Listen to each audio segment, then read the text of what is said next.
Hello everyone. Very happy Republic Day to you all.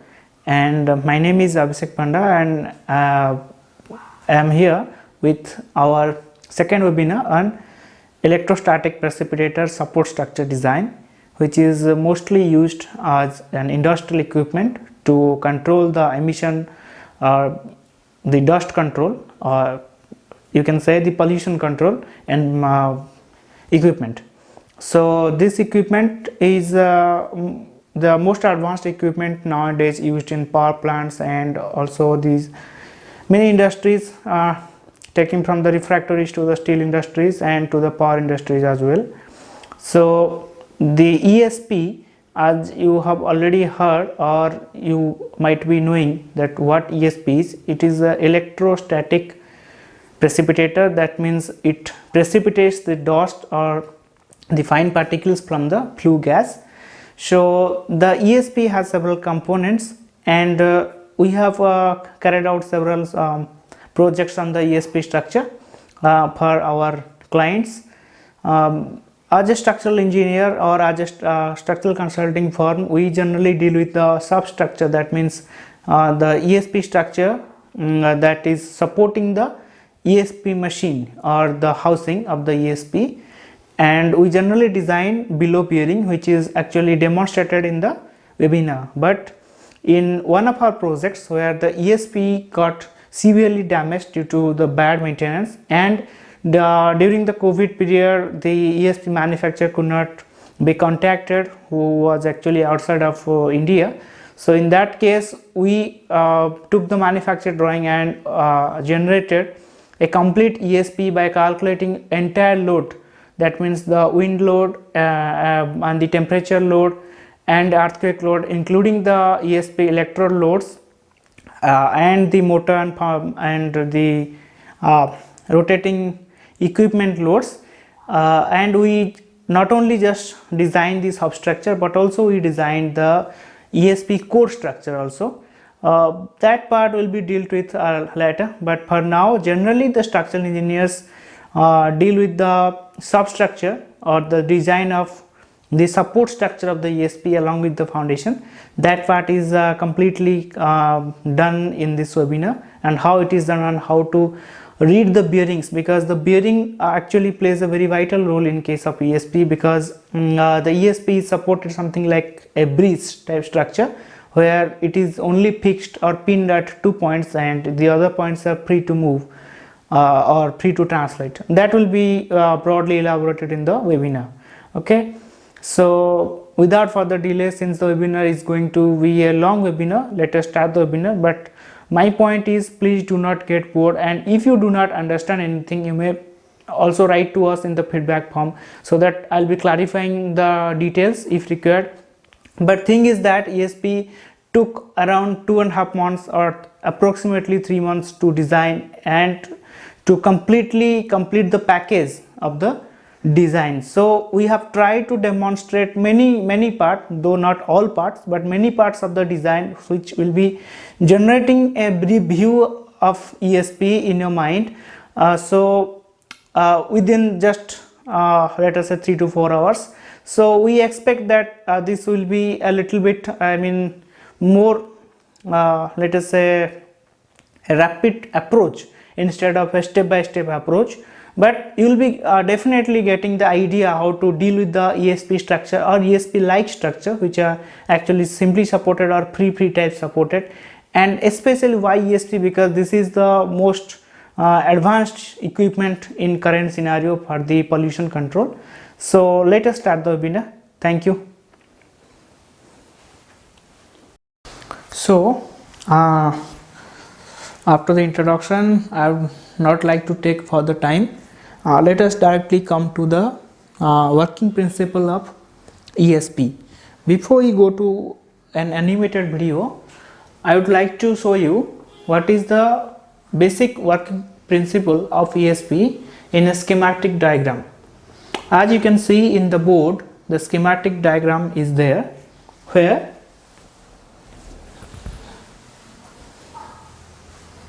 this one is your power plant or any industrial structure which emits the gases or the flue gas which contains lots of dust. So this one is your earlier system or earlier mechanism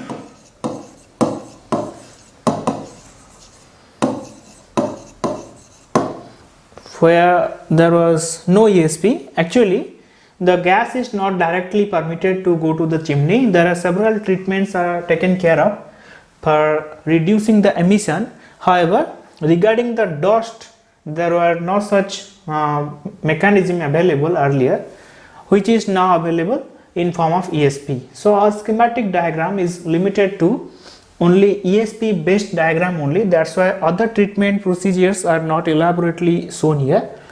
So this is the earlier mechanism where the flue gas after treatment was directly allowed to enter to the chimney, which contains a very high amount of several hazardous fines which could cause these diseases including bronchitis and et al, and also common coughing to dust allergy and several also fatal accidental diseases, which is nothing but a silent killing. And that is why it was a very common phenomenon earlier that the workers working with industry get sick and their lifespan gets reduced very easily and at a very rapid speed.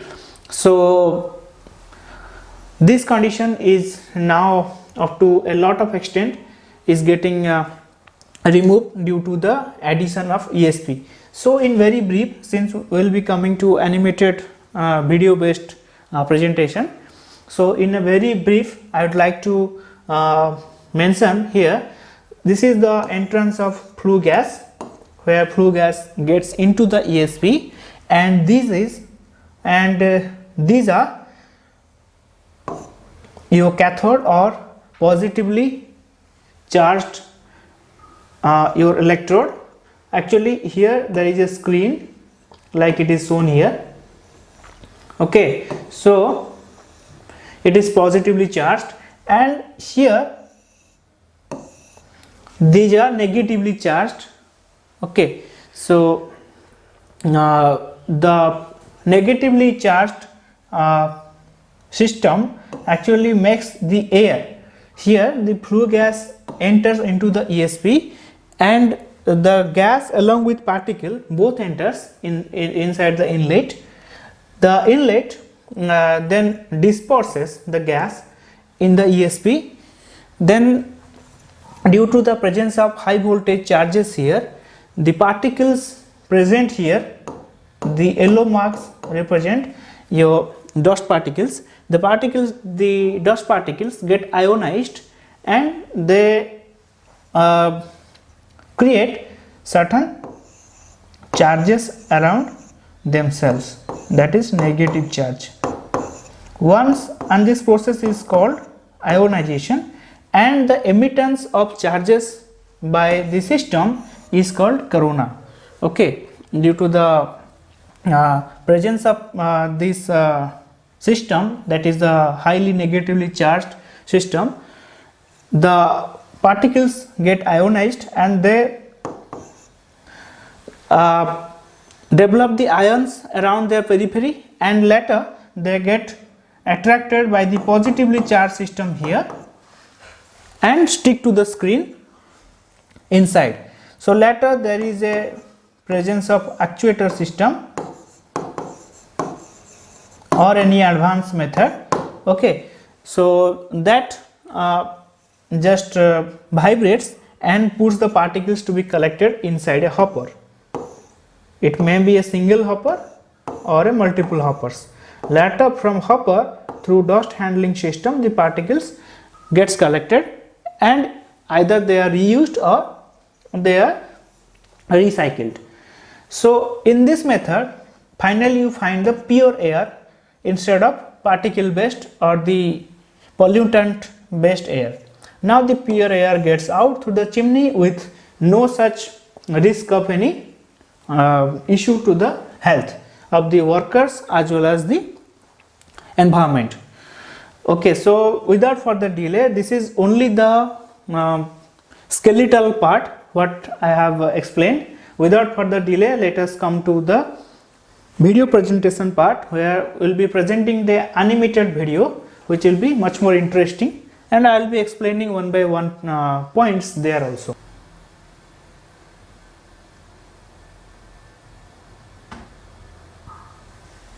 So this is the 3D view of ESP, or electrostatic precipitator. It is already written here.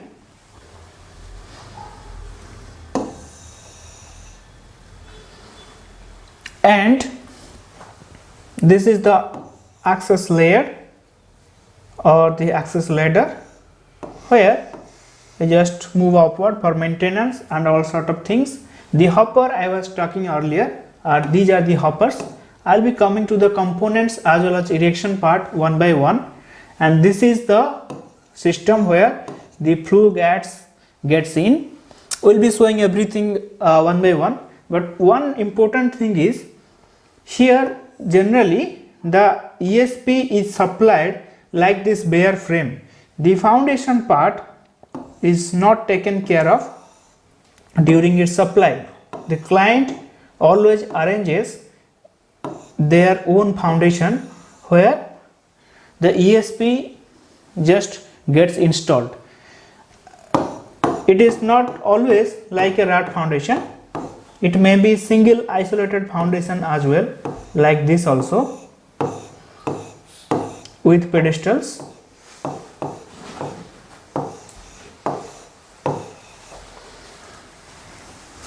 And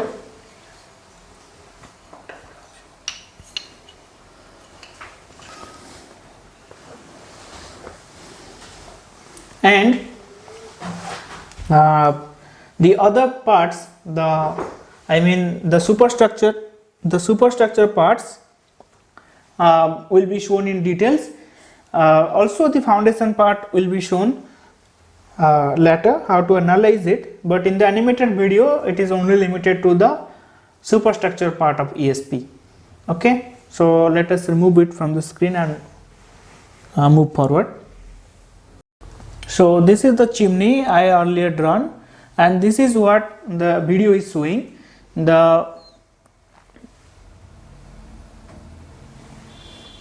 Here what happens, earlier it was directly processing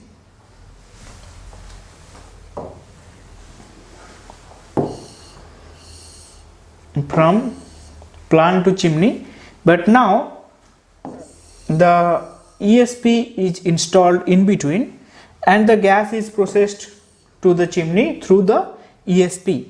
So what are the benefits? The first benefit is that the fineness index, that is PM, the fineness index of the particle that actually which cannot be easily captured using other methods, can be captured using ESP, through that the negative and positive charge system.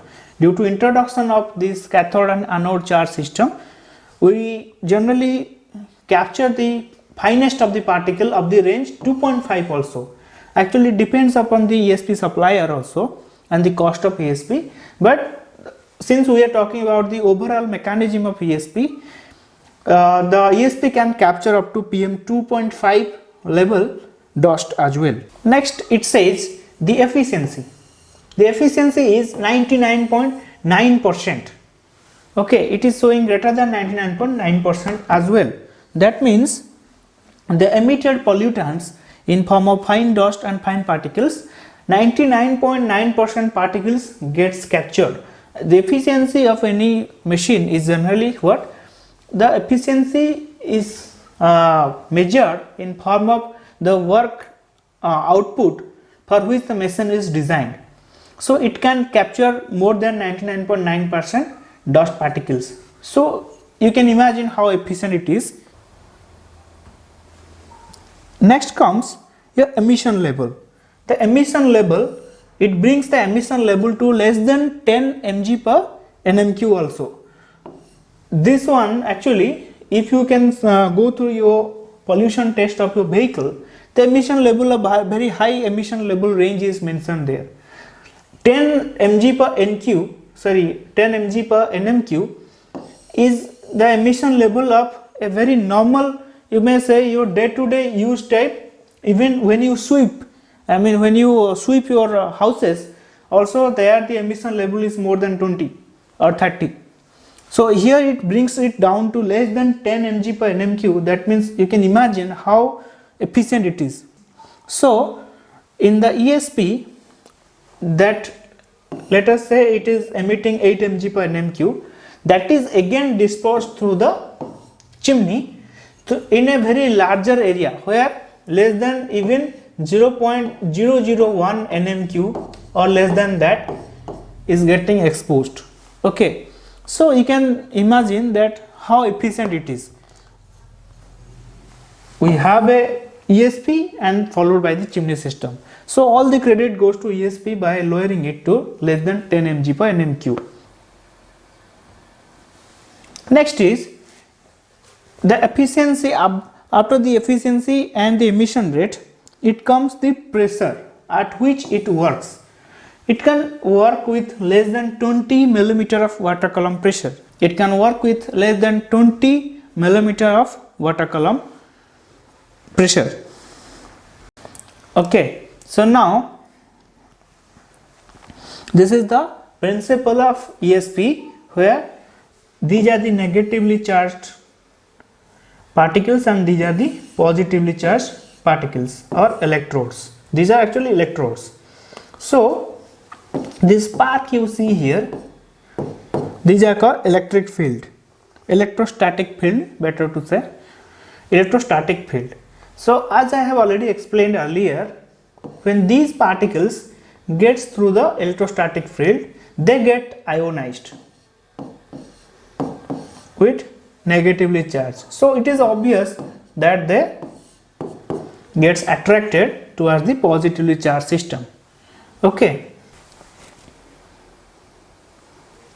now you can see the particle is moving here and getting attached to the positively charged electrodes. Okay, so this is how the gas is fed to the system. So the flue gas and the suspended particle, this is the flue gas, the black color, and these are the suspended particles. Okay, the flue gas and suspended particles are fed to the chamber with CFT optimized splitter. This is your CFT optimized splitter. The role of the CFT optimized splitter is to split the flue gas evenly into the ESP, so that the ESP actually carries a series of electrodes, which I'll be showing in the video later. So to attain that series of electrodes, a dispersion mechanism is there, which is easily done through CFT, and also a GT screen is there. The screen here is called the GT screen. In the GT screen, the even distribution using CFT and GT screen is much more easier. Okay, so let us see how it gets dispersed. So now the particles flows through the CFT and GT screen, and you can see easily. So these are the positively charged, these are the negatively charged electrode, and the screens you can see here are the positively charged screen, which actually acts as a collector. These are the charged electrodes, and you can see the particles move through here. These are your negatively charged electrode, and the screen here is positively charged. It's a very simple mechanism. So this is called the wrapping process. In this process, you can see the particles get collected inside a hopper, later using the dust handling system. You can see the dust handling system is placed here. Also in some ESPs, the dust handling system is present in this direction. suppose I want to connect multiple hoppers. Suppose I want to collect multiple hoppers, then I can use a combined dust collection system. That is also another part of mechanical engineering which we will not be dealing with. And this is what the regulator, it regulates the process. Okay, so this is in brief, the process in very brief, and you can also see it. Now we'll be moving to the components of ESP. This is the casing inside the ESP is housed. This is the inlet funnel and hopper. These are the structure. This is access staircase.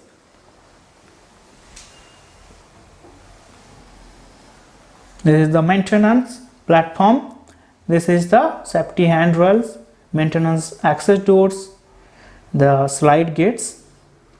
This is the rotary airlock valve, transformer and insulator housing.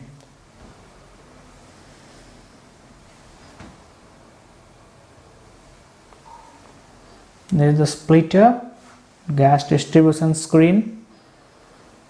I have already shown you.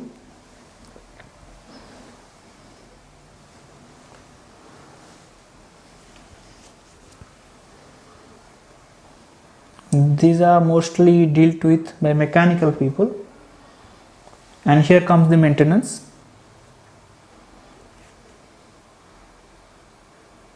This is the collecting electrode or positively charged electrode, and the design is based on the aerodynamic principle so that maximum efficiency can be achieved using the ESP. So this is the structural base of ESP, and these are your base plates of the ESP superstructure support.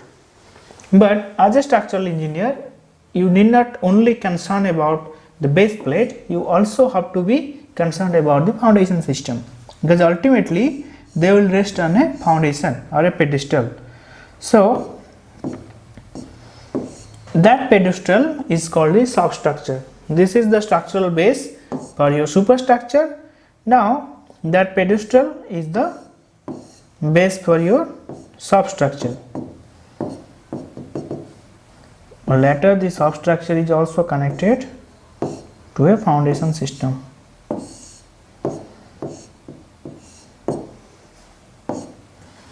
So we will be doing everything present here, and also many times the tie beams are attached from foundation to foundation, and this is a very good practice as well. The tie beams are attached. So I will be doing everything later while I show you the execution part of the ESP in software and its application. But now let us come to the execution part. The support structure is erected on the base plate. These are the beams. Now this is a very important part. The important part, what I say, you can see it is little bit projected. Okay, these are the stub, or the, you may say, stub columns. In many ESPs it is directly connected to the structural column, or also in many ESPs the stub, instead of present here, it is present here.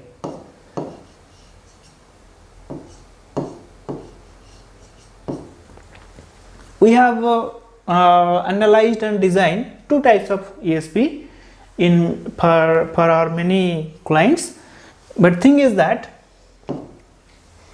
the superstructure above ground and the superstructure of ESP may be of same load path or of different load path, but what makes them difference is that the presence of bearing.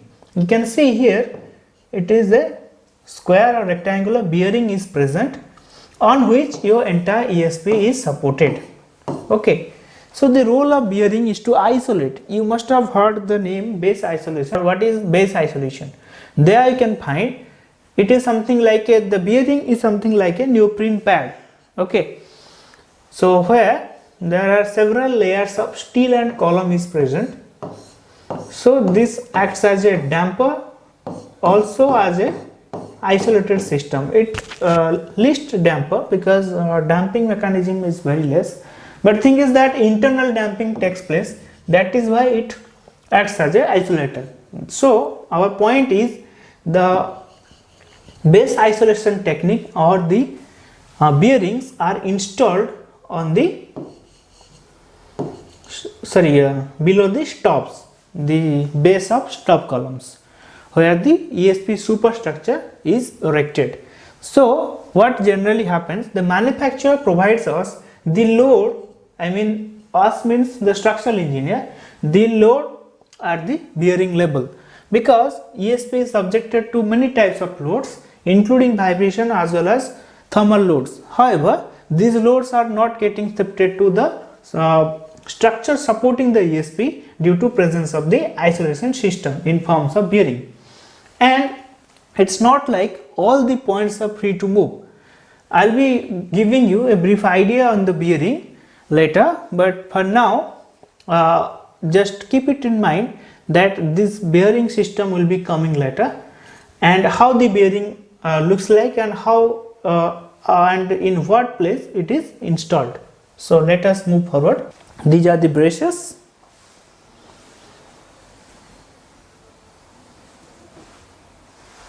and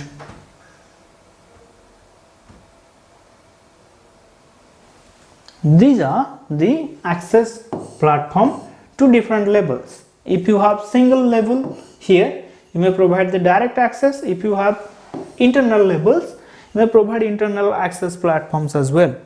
So it completely depends on the type of supply and capacity of ESP and the requirement of ESP.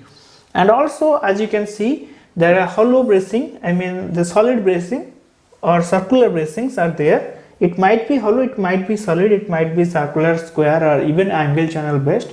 It depends upon the structural engineer and the load from the superstructure of ESP.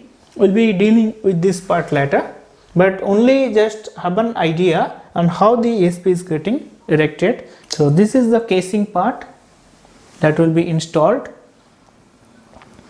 This is nothing but simple steel walls, thin sheets which are braced. Now inside that, it is there to transmit the flue gas. The flue gas is interconnected in between the ESP, and the entire outer side is completely sealed. Okay, so this is how the ESP looks like, and the system is tied using the bottom and top beams, and later platforms are provided. We'll see one by one.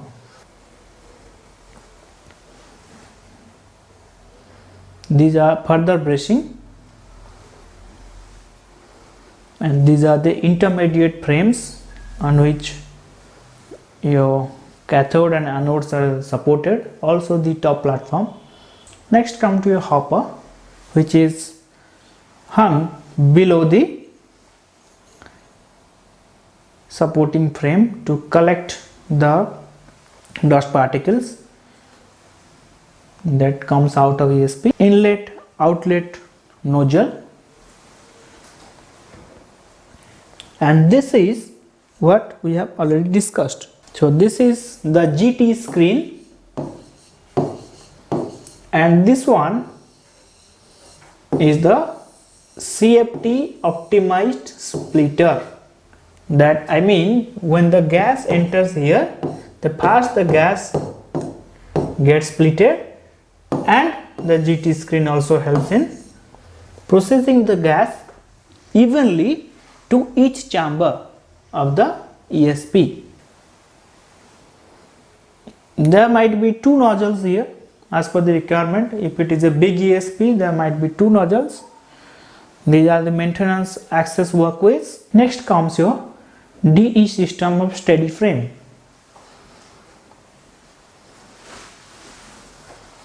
These frames are installed inside which actually acts as a backbone to the cathode and anode. These are the umbel beams and the hangers that gets connected. And this you can see, these are the collecting electrodes which are aerodynamically shaped, and they gets hung from that umbel.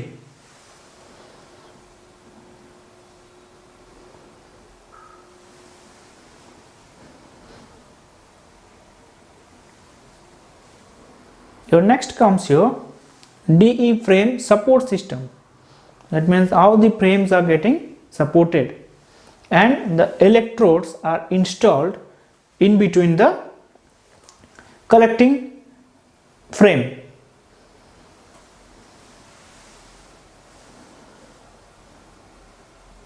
These are the electrodes, and these are the DE steady frame that holds the electrodes. Next comes your hot roof system through water piping. These are the roof protection units. The heats are not allowed to get outside. It is insulated kind of thing against heat radiation.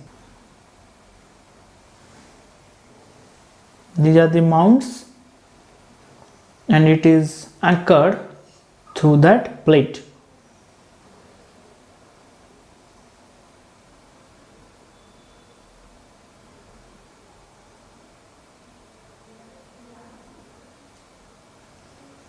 This is the covered area on which the mechanical equipments are installed.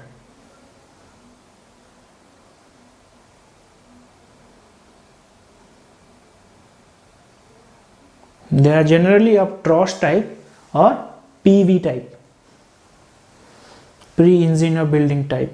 That means the modified portal frame.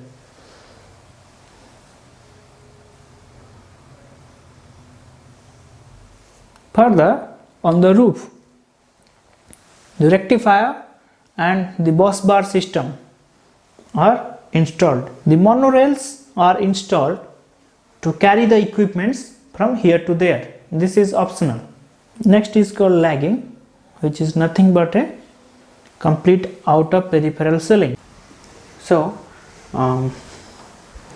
now let us directly come to the ESP project. This ESP was developed way back in 1990s, and the same ESP is getting replaced in one of the location of our client, so that we cannot reveal. That is why only the picture is shown here instead of every data and the supplier. The supplier was a German supplier though, so the 1990 drawing was not in AutoCAD, so it was in the hand, made in hand. So that drawing was scanned, and accordingly we designed, though the every load data and everything was present with us. So that part will be dealt with and taken care of. Okay, so and now this is the length of our ESP, as we have already discussed about the ESP in our earlier animated video as well as the theory. So this one is the inlet. This is the inlet of flue gas with dust particles, and this one is the outlet. Then it goes on some sort of processing here, then it is transferred to the chimney, which is not in this drawing, but ultimately the chimney is there. Okay, so after, so this one is your duct line,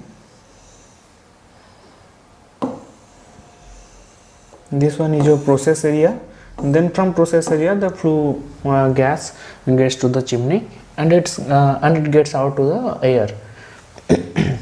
Similarly here the duct area is here, and the inlet is here, and we are least bothered about the height, why such heights are mentioned and at all, because it is as per the manufacturer requirement.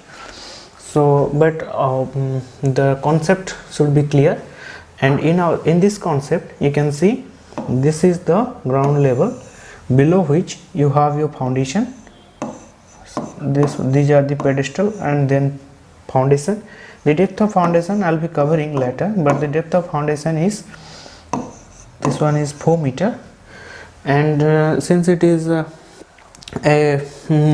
industrial structure, generally the depths are kept at very high distances. So this one is 4 meter. Then from here the structural support goes on until here. You can see a beam here. This one is your tie beam or LR beam. So on the beam or the top beam, on the beam the support pedestals of ESP is there. You can see the ESP column is supported on the beam. As I have told you earlier that sometimes the ESP columns are directly supported on the column, or it may be supported on the top girder or top LR beam, top longitudinal beam. So these are the ESP supports. So total there are 8 numbers of ESP column supports with bearing, and the portion here in the drawing is the bearing portion. That means the isolated bearing portion, and it is a 3-stage ESP. 3-stage ESP means what? You are just having the elevation view. Similarly, another stage is there in this direction here, and another stage is here. That means it is a 3-stage ESP, and the collector system is present at the 3 to 4 grid, in between the 3 to 4 grid only. The hopper is present in every grid, but as I have already told you that the hopper is connected with a dust collector system or a dust material handling system. The dust material handling system is here. The dust material handling system collects the dust from every hopper and ultimately discharges here. And similarly, the metal collecting or the dust collecting system present directly below the starting hopper is connected with the starting hopper with a direct dust collection system. Also here the backflow dust the dust collection system is also present here. Okay, so this so these are the ESP is as per the manufacturer and the requirement of plant. But our objective is not that. Our objective is to design the structural columns, the structural tie beams present at different floor levels, and also here the bracings are not shown. These are some of the bracings that are provided in the ESP. These are braced like this, and at the entrance it is braced eccentrically, because for maintenance people get in and get out of there. If we provide the expressing there here, then it will be difficult for maintenance. That is why general practice of ESP is to provide eccentric bracing at the base, or totally there is no bracing provided at the entrance point. If it is something like X bracing here or here, then it will hinder the maintenance activity. That is why instead of providing the direct X or K type bracing, only the eccentric braces are provided at the base. Okay, so this is the elevation view, and the staircase, approach staircase is connected to another column. It is not connected to our ESP column, so we need not design the approach staircase. The approach staircase, as you can see, it is attached to another structural column from which the approach is provided to the platform level. And the platform, you can see only one platform is present at this tie beam level, that means at the level of 11.65. all other platforms are present above the bearing level. So the loads are already provided at the bearing level, which we need not take care of. Okay, only we need to model this portion of platform. So for your information, I would like to say that the elevation from here to here is here 3.2 meter. Then this beam is 3.5 meter. Next here comes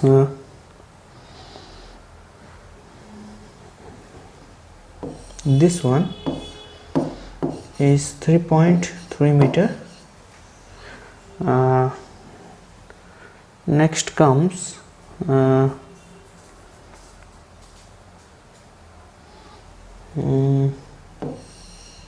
next this portion also comes 3.5 meter, and finally this portion comes 3.3 meter. Okay, so these are some of the elevations that our ESP has. This one is our ESP structure.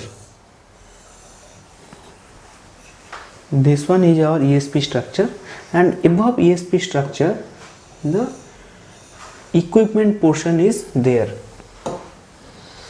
The equipment portion is here installed, and finally the rooftop is here. It is only a shade. It has not of much importance, but what I mean to say that this one is the equipment portion.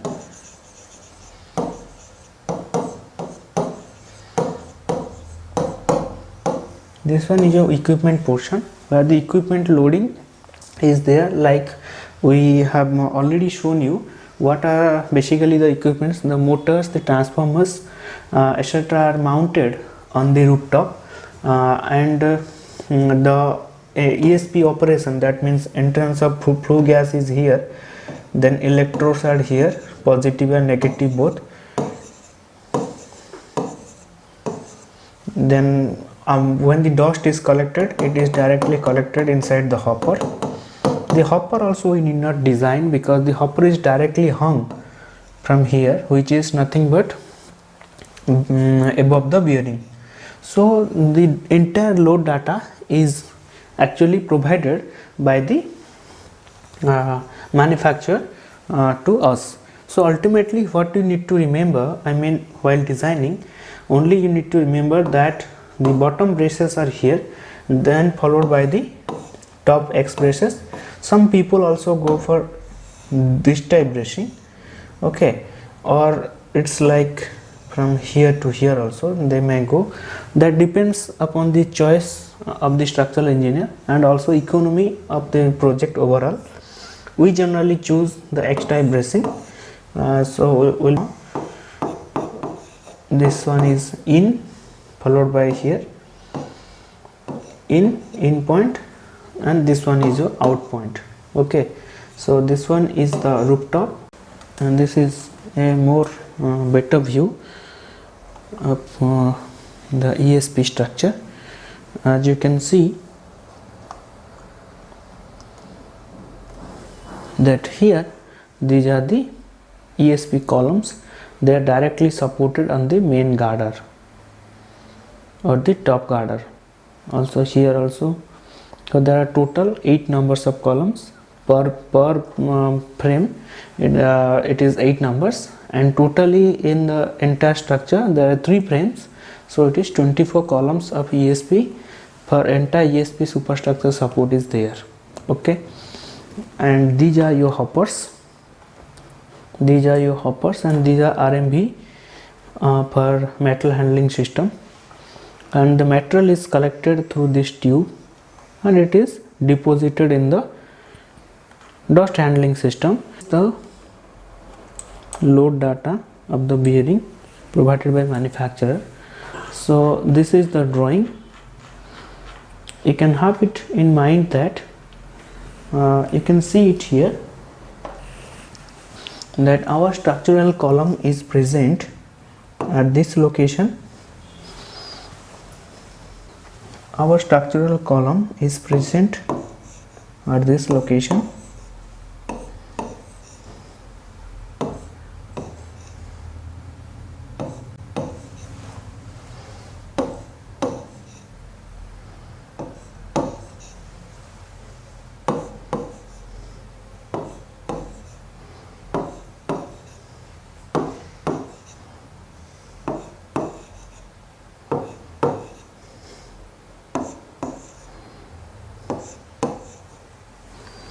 Okay, the column to column gap is 6 meter.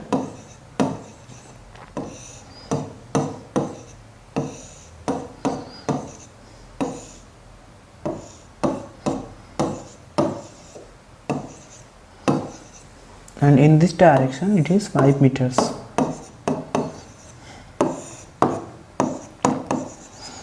Okay, and it is connected rigidly by a LR beam running on the top of the column,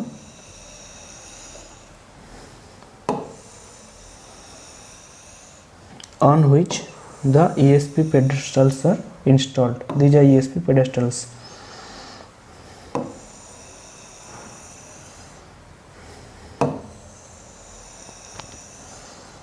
And in the cross direction, cross beams are connected.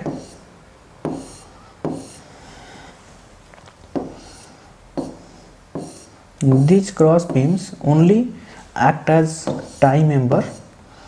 They share no direct loading from ESP. These are called TR beams or transverse beams. These are called LR beams.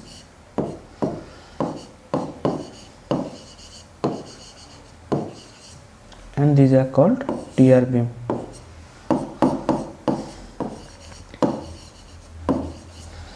Okay, so this is the bearing. Now let me first make you understand what a bearing is and why such arrangement is provided. Okay, in this bearing, in the center,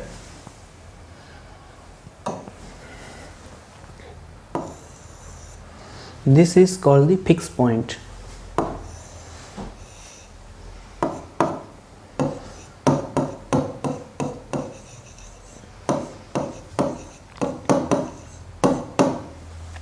This is called fixed point. That means this bearing looks like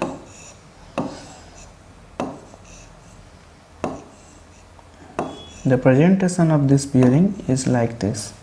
That means when the load, any sway load is acting in this direction, these two restricts the sway load or ultimately the support column to be translated in that direction, and if any load acts in this direction, these two bearings restrict it against translating in this direction. However, you can see these bearings, these are presented like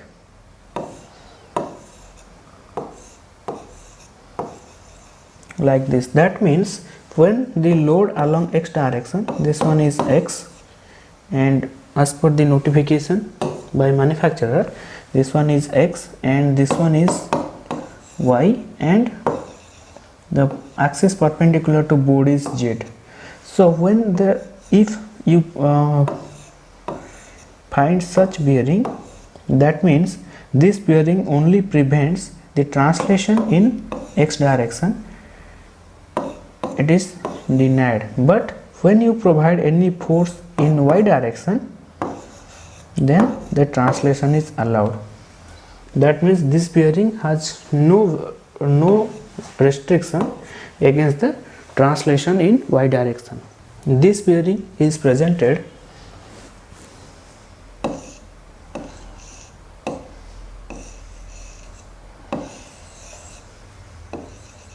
like this. Okay, that means when the force in x direction is applied, there is no resistance and it is free to translate. Whereas if the force in y direction is applied, there is no translation because it restricts the translation in y direction. Similarly, it restricts the translation in x direction. Okay, and some other bearings are there also. You can see these bearings.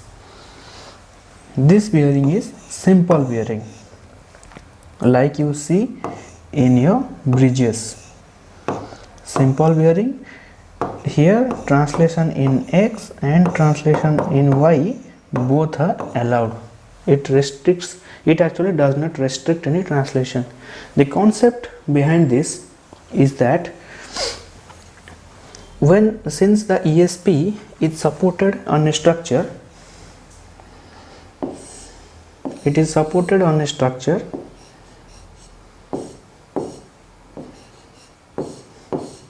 the concept is that the ESP, when it is subjected to flue gas, it gets heated, and also there are several thrust or vibration loads are there, which a structure should not be exposed to, otherwise the structure will be of much heavier in size. So the manufacturers or the mechanical engineers or the designers came with a great idea that if we isolate this at the bearing bottom column level, then the structure will only get a point load.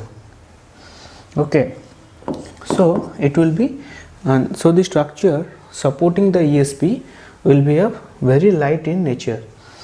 Okay, but then the question came that if the structure supporting the ESP is light, but when suppose there is an earthquake or wind is there, wind induced vibration are there, or due to the break even of the machine, when the break even point of machine is reached, what happens?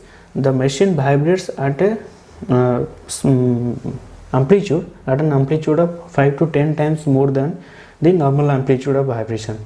At that time, the possibility is that if every bearing is free, then the machine might topple, because the machine might move out of its position, and that might cause danger to the user or the labor, and that might hamper the property as well. So at some points the ESP is targeted to be fixed so that it cannot topple, and the expansion is meantime allowed. That means you can see this point is the fixed point. That means all the expansions are arrested. Expansion and translation in x and y direction is, that means in planned direction, is arrested at this point. That means the midpoint. There might be more than one fixed point also. So this depends upon the manufacturer, depends on the loading at which the ESP operates. So that is completely a manufacturer based requirement. Further, if we only go for one point, as you know that if the earthquake or wind comes from this direction, then the entire structure will tend to twist about the axis of rotation. So in this case, though the translation in x and y is arrested, this one x and this one y is arrested, but the rotation needs to be arrested also. So to arrest the rotations, and also if we only provide one fixed point, then the column beneath the fixed point cannot be designed due to all the translational load acting in that point. So there are so the engineers thought and came with an idea that the bearings should be evenly distributed, so that we should provide a lateral load resisting frame like you provide in your building. You should choose some lateral load resisting frame of ESP, some more y direction bearing to take care of y directional translation load only, though they are free to move in x direction. So in this way, any ESP structure is there. I mean, any ESP structure is designed in this way only. So it has one or two fixed points, and some bearings as restricted against X translation, and some bearing as restricted against Y translation, and rest other bearings are free to move. Like these bearings are free, only that take part in the vertical load. You can see that all these bearings takes Z direction loads. No bearing is there which do not take the Z direction load, that means vertical load. Every bearing is designed to take vertical load. However, regarding the translational or horizontal loads only, the direction and shape of bearing matters. I think the bearing part is clear now. Now, since all bearing is capable of taking Z direction load, you can see entire Z direction bearing is assigned with some vertical loads of Z in Z direction. Okay, entire from S1A to S8A and S1B to S8B and S1C to S8C. Okay, the dust load is also a vertical load. So the entire frame is assigned with the Z direction vertical load. So the superimposed load is also the same. The superimposed load includes your load due to platform and maintenance, and also load due to equipment. The equipment that is present in PENTOS is also the superimposed load to the bearing, and it is also in the Z direction. There is no vertical vibration is there, or the vertical load is there. So it is only in the Z direction. Okay, the vertical loads are taken care of here. Sorry, the horizontal loads are taken care of here. Only vertical loads are present in the superimposed load case for A grid, B grid and C grid. Okay, next comes wind load, which is a swell load. As you can see that wind load at S4A is only present. Okay, if I come down,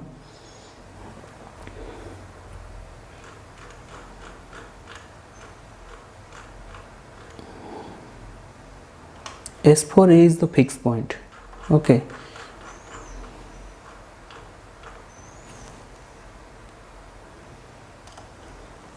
so as you can see the wind load in X direction.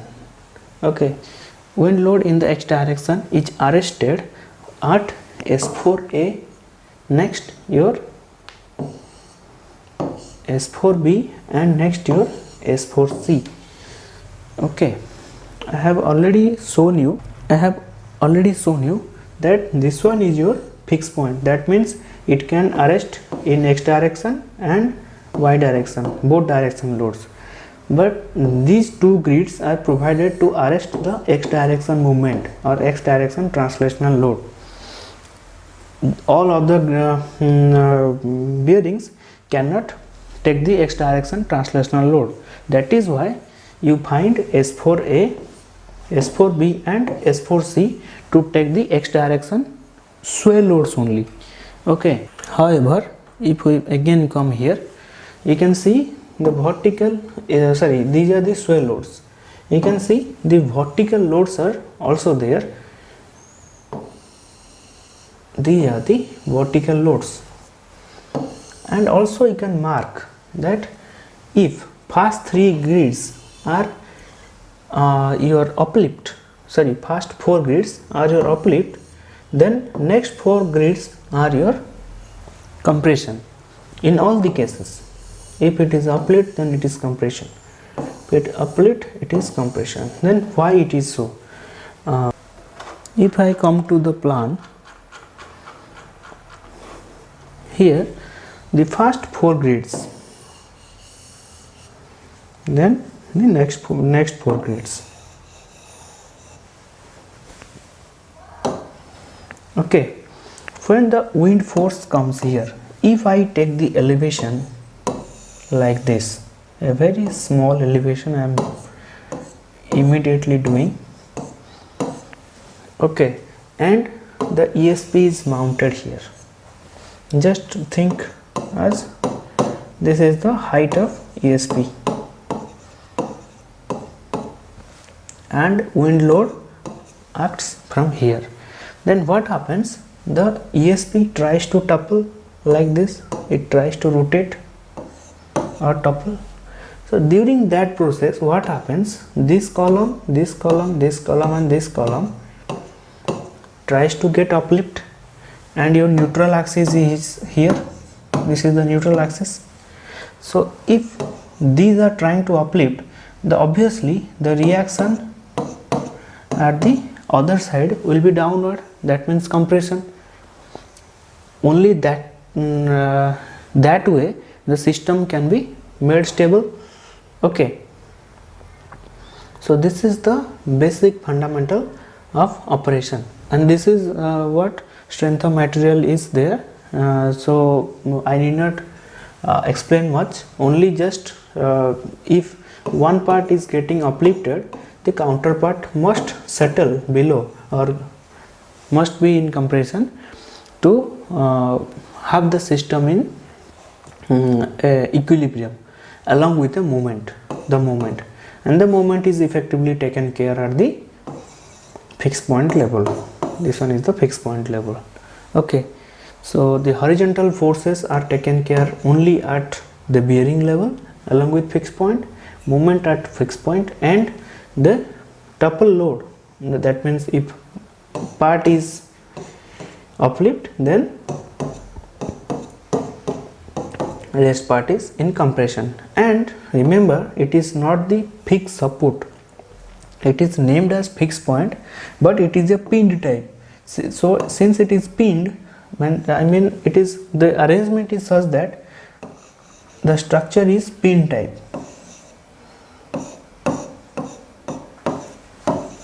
Okay, it cannot take the moment. When the moment is applied, the structure tries to rotate, so it cannot take the moment. That is why there is no moment is here, only it is pin type structure, so it cannot take any moment, only the uplift or compression or sway load. Only 3 directional loads can be taken, the 3 rotational loads cannot be taken care of.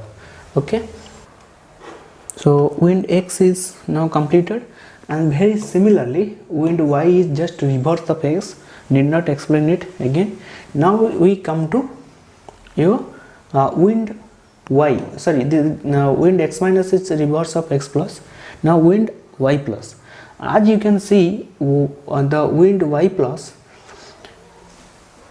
the bearing here, let me keep the ticks there, the bearing here, these bearings are provided to arrest any translational movement. So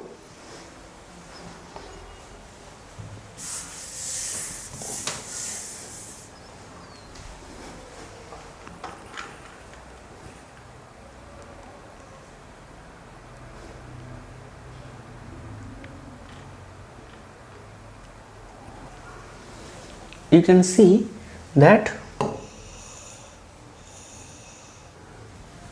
the grid A, you can see this is the grid A, this is the grid A.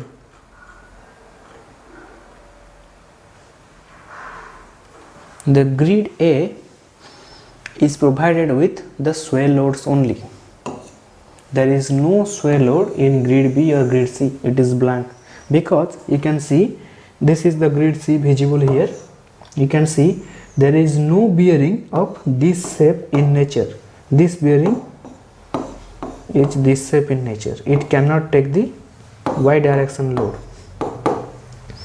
It is only present in A grid. Also the B grid is similar to C grid. That is why only the sway loads in Y direction, means in this direction, is provided in the A grid. Now next it comes to the Z part. So when it comes to the Z part, it is very obvious. Thus this one is your C grid, this one is A grid, and this one is your B grid. When the ESP elevation is something like this, when the wind load acts from here, the ESP tries to move like this. In this context, this one experiences uplift and this one experiences compression, and this one is your neutral axis. That means in A grid there is no z direction load, there is no vertical load, whereas in B there is uplift and in C there is compression. The just reverse happens in case of your wind load Y plus. In B it is your compression and in C it is your uplift. Okay. The very same thing is taken care of in earthquake. I need not explain it further because it is self-explanatory. Further, now let us come to F. And what is F? Your F is the friction load. F stands for friction.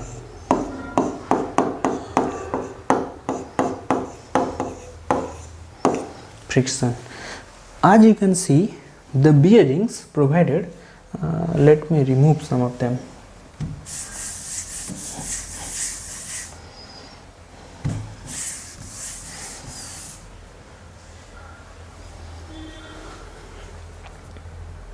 Suppose it is a structure and it is placed on the bearing, and ultimately the bearing is placed on a column.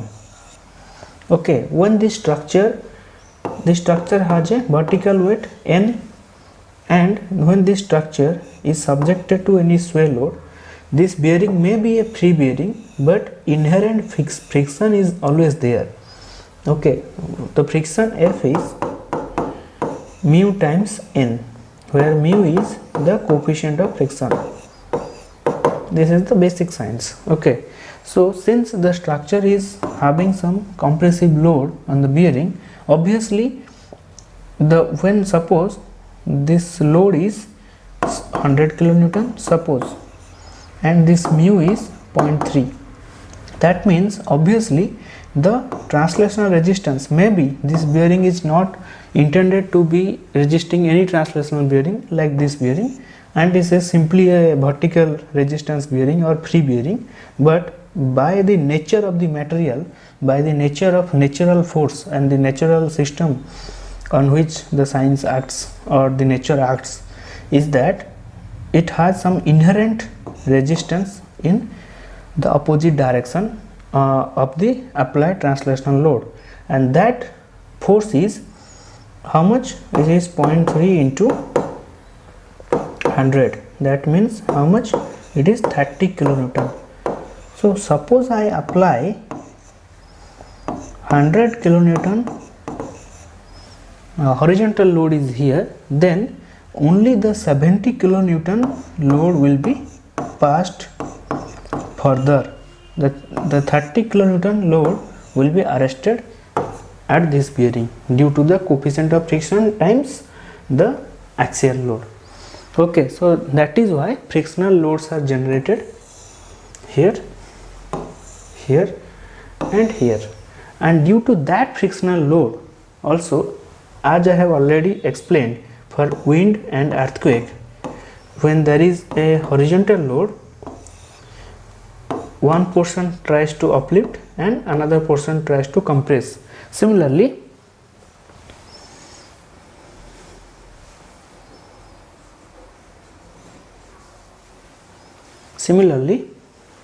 in case of friction, since the one portion is trying to translate, that means the every translation is followed by a uplift, so there will be a compression also.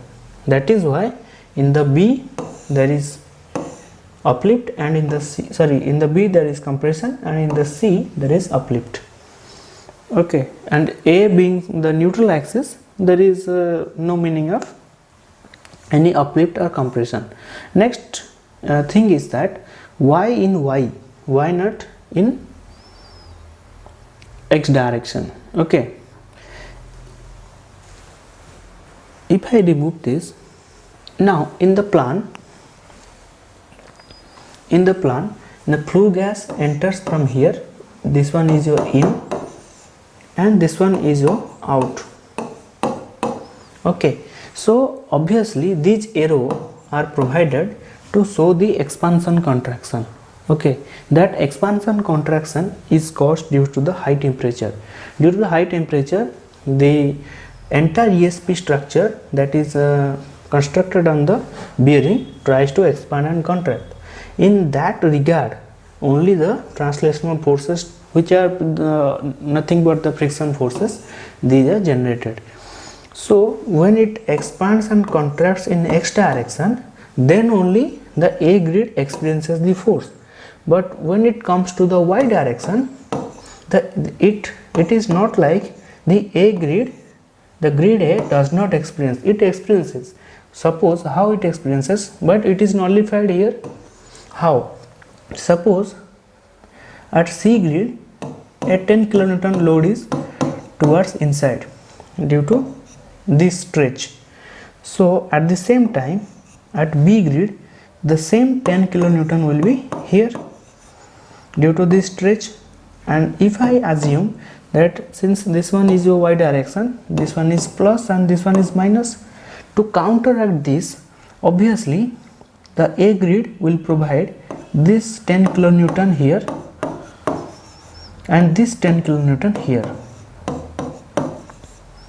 Okay, the bearing of A grid is designed to resist actually double two times of grid B or C. Okay, whichever is higher. But practically this is the equation of equilibrium, that since two opposite forces are acting at the same point, so there will be no force. That is why structure as a whole, though the bearing is designed for double force, structure as a whole is designed for no force at grid A, because structure practically does not experience any forces. Okay, now next we'll be moving to U, or force due to internal pressure. The force due to internal pressure, this is fixed and this one is empirical. Empirical means it is obtained from test. This is not a theoretical equation. That might be theoretical in mechanical. We structural people are least bothered about that. This data is directly provided by manufacturer based on the test results. When this entire ESP operates, it vibrates, as I have already told you, and due to the flue gas are at very high temperature, and sometimes also, it is not sometimes, it is many times it is in high pressure as well.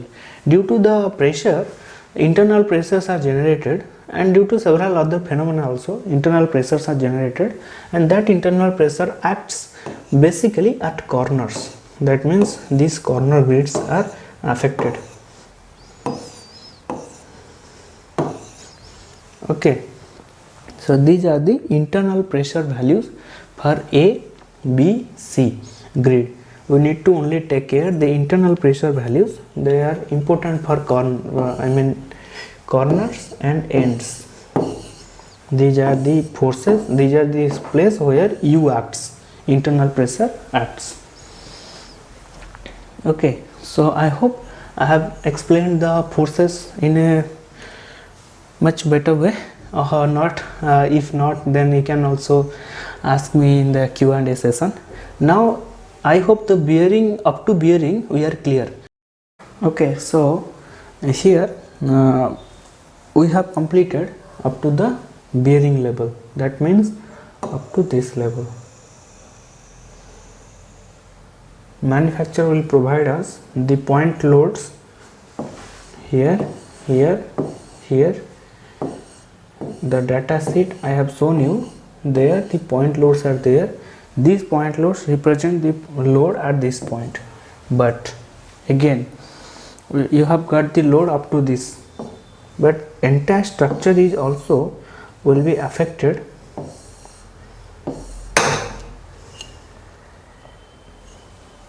by its own weight.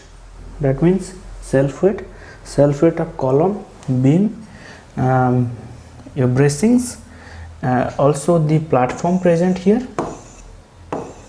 Okay, these are the platforms present here,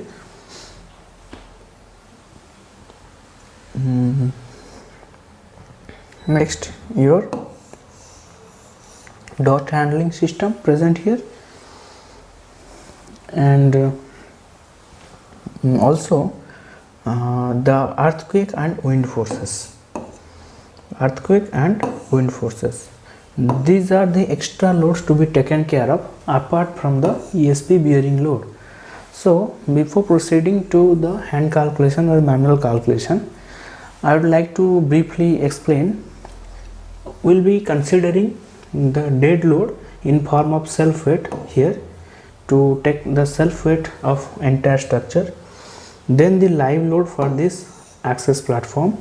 Okay, also under the dust load will be taking the load of the dust handling system. Okay, and actually the dust handling system load is already taken care here. Only we will take the self weight of the dust handling system, the support structure that supports the dust handling system.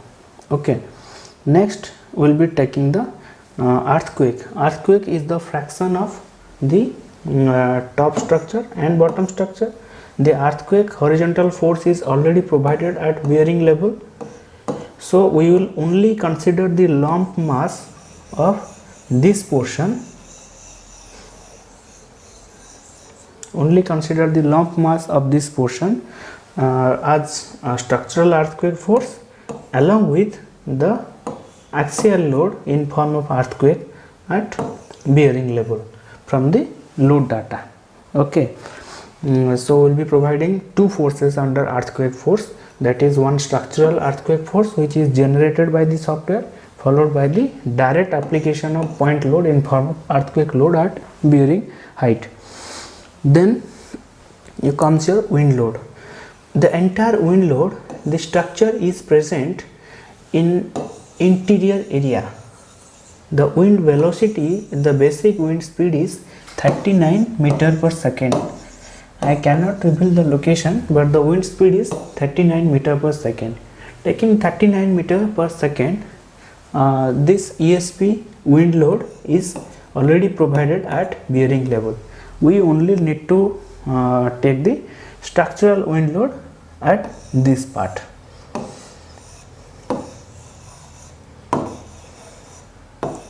So to take the structural wind load at this part, since this is a open structure, we need to take the solidity ratio based calculations, where the solidity ratio, that means the obstruction ratio, is found out accordingly from the table of wind code. That is, since the structure was designed post 2015 code, IS 875 part 3 2015, we will be using the IS 875 part 3 2015 code only to design the structure. Accordingly, the tables will be used to calculate the forces, and that force is converted to pressure. Actually it gives in the pressure format, and that pressure is directly applied in the structure in form of UDL. Okay, in form of UDL the pressures will be applied. Now let us see, I have drawn the entire system to illustrate to how to calculate the wind forces only, because all other forces, all other things will be taken care of by the software automatically, but the wind forces we need to calculate. So the wind forces, since it largely depends on solidity ratio, before proceeding to that, let me briefly give you the understanding of the structure. As you can see, these are our main structural columns, and the hopper is presented here, is present here in this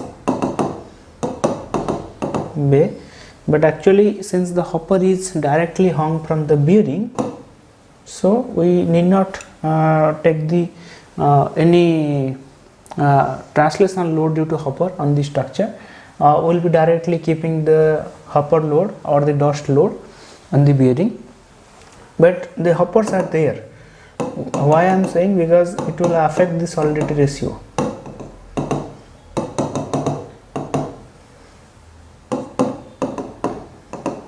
Okay, these are the hopper, and in this part the dust collector is there. Okay, now this is our LR beam, and how it is positioned. You can see the LR beam is present like this. This is the structural column on which a cap plate is there. This is a cap plate. On the cap plate the LR beam is kept, and it is bolted. Along with that, welding is also there. So that is why the release, that means the simply supported end of LR beam, is only at the ends. There is no simply support case in between the columns, because it is a continuous beam, whereas the all other tie beams are only shear connected. Shear connected means the connection is something like this. The bottom flange is restrained against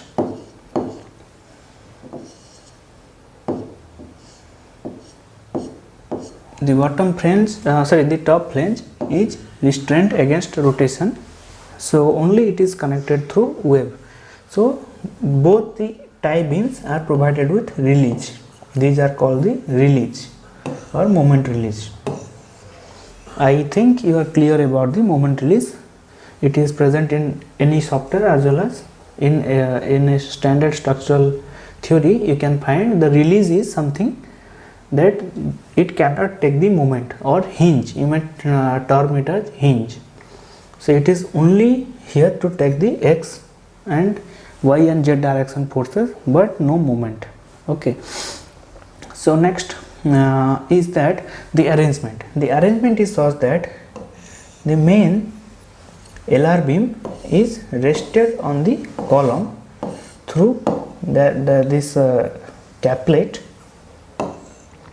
These are bolting, and the tie beam or the TR beam ties the LR beam in both direction. It can be seen here. This is the main LR beam, and TR beam is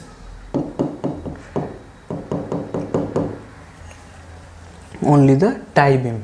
Okay, that is why it is provided release in both ends. So now coming to the bracing system, the bottom bracing is provided with channel type bracing ISMC 250. Okay, and the other bracings are provided with ISA 130 130 10. It is double angle bracing system. Okay, the very same is also applicable to here. The heights, it is already there, you can see. Now the section is such that this is the column section. This is a fabricated column, that means 500 by 450, and thickness are there mentioned here, flange and wave. Similarly, the LR beam also is a fabricated beam, but all the TR beam and tie beams are of ISMB 450 in nature. Okay, all the beams except this LR beam and these columns, all other beams are your direct ready-made ISMB beams. Okay, and so now we need to calculate the wind force.